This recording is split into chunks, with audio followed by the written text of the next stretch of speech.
Hi, this is Delegate Patrick Hope, welcoming you back to our 6th week of legislative updates from Thomas Jefferson's Capitol in Richmond.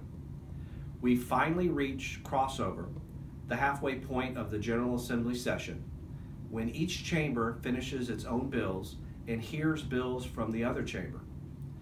The budget bill is the lone exception that doesn't have to be complete yet. That has to be done by Sunday. Major agreements have come together around raising the felony threshold and reducing red tape in certain departments. The first half of the session has been a whirlwind of committee meetings where we dispose of bills that don't match our agenda, they either cost too much, or they're just unneeded. Nearly 54% of the 2,600 bills have been killed for the year, but plenty remain.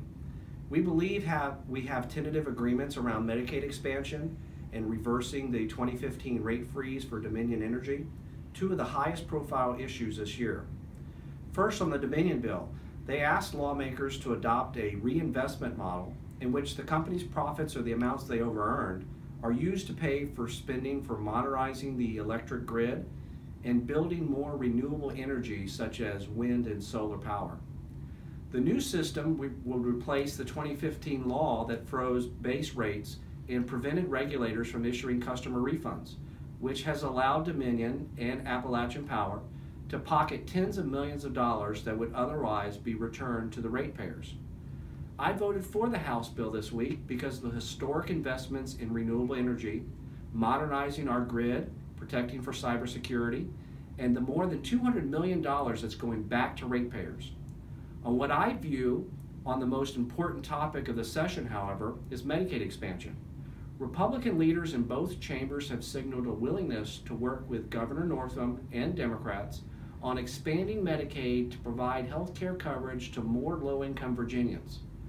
But it's unclear right now whether a deal will come together or what form it might take.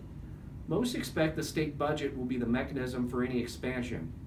Our former governor, Terry McAuliffe, proposed a spending plan in December that projects a savings of over $420 million over 2 years due to the expansion of Medicaid.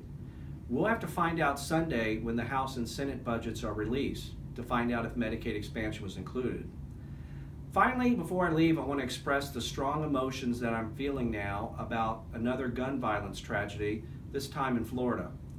As a parent with 3 young children in Arlington Public Schools, this is the kind of tragedy you pray never comes to Arlington or anywhere in this country. It's especially frustrating when legislation is brought year after year to reduce the levels of gun violence that we've seen, and watching those bills being defeated one by one. This year, Virginia Republicans killed a host of bills, including one that would have required a minor to get parental permission before keeping guns in their home. That was sponsored by Delegate Marcia Price of Newport News, after a constituent of hers complained about being unable to take away guns from a child who had fallen in with a bad crowd. Another bill that was sponsored by me would have required licensed home daycare facilities to keep guns locked up while children were being cared for. The bill came, I heard, after a 4-year-old boy in Stafford accidentally shot and killed himself with a gun he found at a daycare. Yet another bill would have let localities forbid the carrying of firearms or ammunition at major public events. That bill was sponsored by Delegate David Toscano of Charlottesville and was a response to last summer's violent white supremacist rally in which militia members dressed like law enforcement and brandished weapons. We can learn from a lot of these tragedies happening all around us. And while we know we can't prevent every episode of gun violence, we know that some of these things, particularly the bills that I mentioned, would have prevented those tragedies.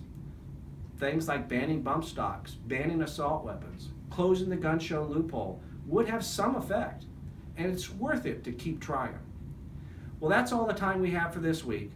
Please join me here next week, and as a reminder, you can always contact my office at area code 804-698-1047 or email me at delhope, DELHOPE, at house.virginia.gov.